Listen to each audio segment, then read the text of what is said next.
Conformément aux directives du nouveau gouvernement, chaque premier samedi du mois, de consacrer à des actions citoyennes sur l'initiative Setal Sunu Réew. Pour cette troisième édition, le ministère de l'Environnement a pris les devants en concorde avec le lancement de la campagne nationale de reboisement prévue à Touba ce dimanche. La région de Diourbel n'est pas en reste. Le gouverneur Ibrahima Fall, accompagné du préfet Maguette Diop, des chefs de service et des représentants des collectivités territoriales, a lancé cette campagne en prélude de la venue du président de la République Bassirou Diomaye Faye à Touba pour la journée nationale de reboisement. 4 sites ont été reboisés dans la commune de Diourbel. Il s'agit de Kër Yelli, avec 2 sites, le lycée Ndayane et la gouvernance. L'exécutif régional a révélé que la même activité se déroule également dans les 3 départements de la région, à savoir Mbacké, Bambey et Mbacké. Donc l'État du Sénégal avait initié le premier samedi sera réservé à une participation citoyenne, donc qui a été dénommé Setal Sunu Réew.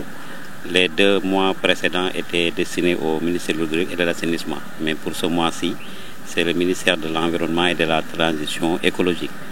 Et qui également, cette activité est couplée avec la journée de l'arbre initiale qui sera célébrée demain le 4 août sur l'ensemble du territoire national.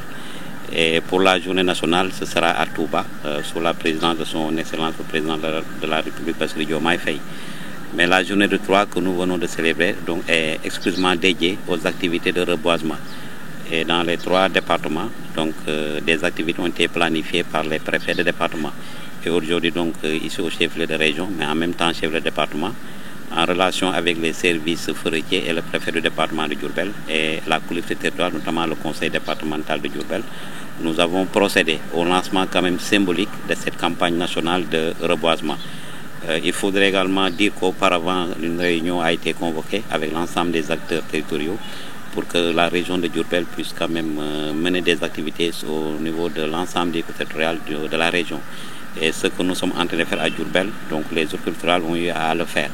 Aujourd'hui, donc, nous avons eu à procéder au lancement symbolique au niveau du quartier Kër Cheikh Anta Kër Yelli en plantant donc l'arbre parrain, à savoir le manguier.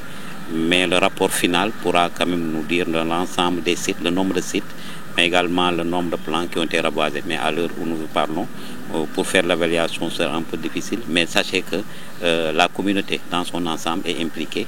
Les axes routiers, notamment à la ville sainte de Touba, et également pour Diourbel, en relation également avec les autorités académiques, des écoles vont être reboisées, mais également donc certains sites recevant donc des lieux publics. Donc aujourd'hui, c'était quand même un lancement symbolique, nous l'avons dit, et en reboisant certains sites au niveau de Kër Yelli, le lycée d'enseignement général de Ndayane, mais également au niveau de la préfecture de Diourbel, où il y a des actes de reboisement, et aussi au niveau de la gouvernance, où nous avons planté symboliquement quand même des arbres.